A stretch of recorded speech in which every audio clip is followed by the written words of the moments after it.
అమ్మఒడి తీసుకున్నాను, మా మామగారికి పింఛన్ తీసుకున్నాను, మా అత్తగారికి చేయూత పథకం తీసుకున్నాను, ఇప్పుడు నా డ్రీమ్ హౌస్ తీసుకున్నాను. నా అమ్మఒడి నాకు ఎంత ప్లస్ అయ్యిందంటే 1 year అయితే నేను ఫిక్స్డ్ డిపాజిట్ కూడా చేశాను. 1 year వరుసగా తీసుకున్నా, 5 years తీసుకున్నాను. యాజ్ ఎ లేడీగా చెప్తున్నా, లేడీస్ కి ఇస్తేనే మేము దాస్తాం, ఎక్కడ ఖర్చు పెట్టాలో అలా ఖర్చు పెట్టుకుంటాం. అంతే కదా సార్, ఖర్చు విలువ, రూపాయి పొదుపు విలువ తెలిసినట్టు మాకు తెలిసినట్టు ఎవరికి తెలియదు.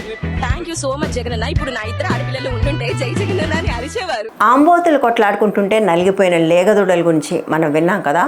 అటువంటి ఒక లేగదూడ గీతాంజలి. తెనాలికి చెందిన గీతాంజలి ఆంధ్రప్రదేశ్ ప్రభుత్వం నుంచి ఇళ్ల పట్టా పొంది దానికి సంబంధించి చాలా ఎగ్జైటెడ్గా, చాలా ఉత్సాహంగా ఒక యూట్యూబ్ ఛానల్కి ఇచ్చిన ఇంటర్వ్యూ వైరల్ కావడంతో దాని మీద విపరీతంగా ప్రతిపక్ష పార్టీకి సంబంధించిన వాళ్ళు ట్రోల్ చేయటము, ఆ తర్వాత ఆమె చనిపోవటం కూడా జరిగింది.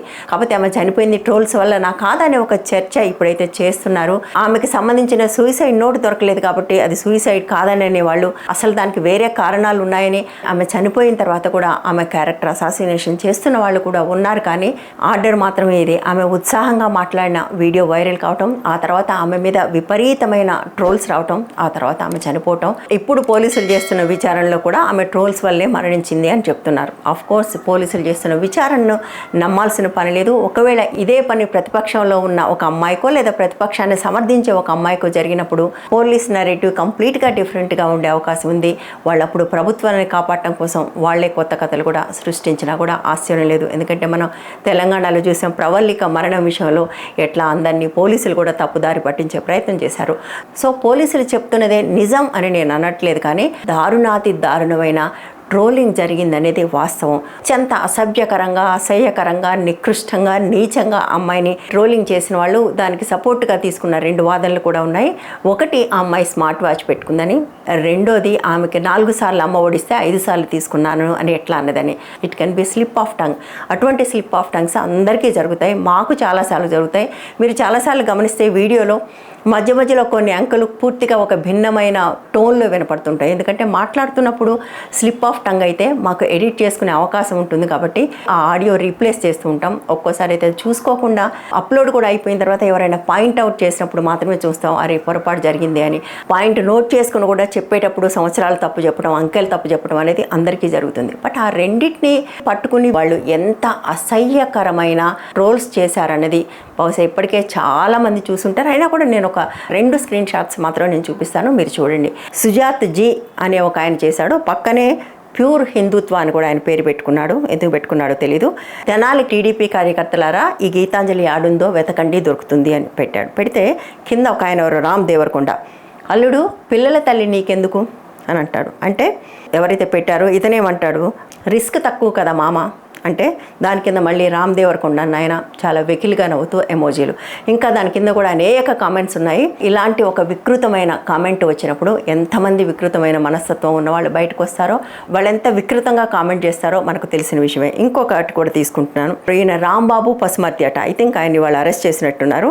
బహుశా ఇది నేను చదవలేను, ఎందుకంటే ఇలాంటి మాటలు బయటకు అనటం నా సంస్కారం కాదు కాబట్టి నేను అనట్లేదు. బట్ స్క్రీన్ మీద చూపిస్తాను చూడండి. సో ఈ స్థాయిలో ఇంత నీచంగా, ఇంత నికృష్టంగా మనుషులు మాట్లాడుతున్నప్పుడు ఒక మామూలు ఆడపిల్లకు తట్టుకోవటం సాధ్యమయ్యే పనేనా?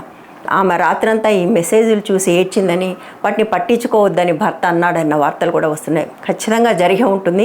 ఎందుకంటే ఇంత ఎక్స్పీరియన్స్ ఉండి ఇంత డక్కా మొక్కీలు తిన్న మేమే చాలాసార్లు ఇటువంటి ట్రోల్స్ని, ఇప్పుడు ఆ 2వ దాంట్లో ఏదైతే చూపించానో అటువంటి మాటలు చాలా ఈజీగా చాలామంది అంటూ ఉంటారు. వాటిని చూసినప్పుడు చాలాసార్లు హర్టింగ్ అనిపిస్తుంటుంది. అంటే కేవలం ఒక రాజకీయ అభిప్రాయం భిన్నంగా ఉన్నంత మాత్రాన ఇంత అసహ్యంగా మాట్లాడే హక్కు వాళ్ళకి ఎవరిచ్చారని. ఈ విషయంలో అయితే తనకు కలిగిన ఒక సంతోషాన్ని పంచుకుంటే ఆ స్థాయిలో అంత నీచంగా, అంత నికృష్టంగా ట్రోల్ చేసిన వాళ్ళని ఏమనాలి?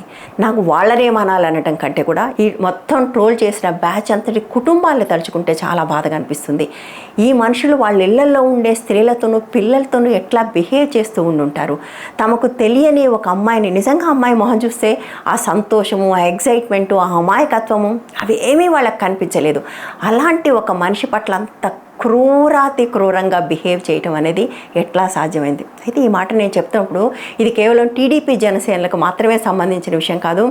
వైసీపీ వాళ్ళు కూడా ఇంతకంటే ఏమీ తక్కువ కాదు.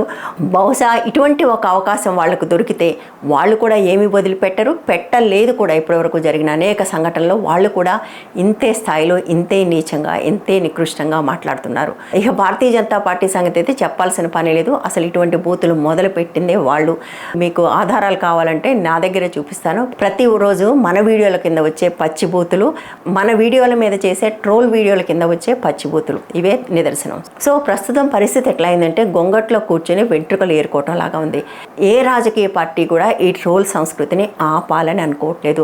ఈ ట్రోల్స్ ద్వారా ఎంత లాభం వీలైతే అంత పొందాలనుకుంటున్నారు, లేదా తమను విమర్శించిన వాళ్ళ నోరు మూయించడానికి వాడుకుంటున్నారు.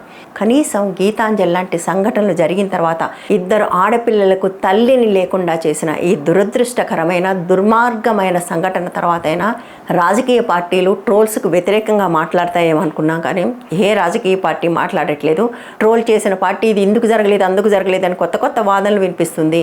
ఆఫ్ కోర్స్ అవతల ఉన్న వైసీపీకి అవకాశం కాబట్టి వాళ్ళు కూడా దీని నుంచి ఎంత వీలైతే అంత రాజకీయంగా వాడుకోవడానికి ప్రయత్నం చేస్తున్నారు.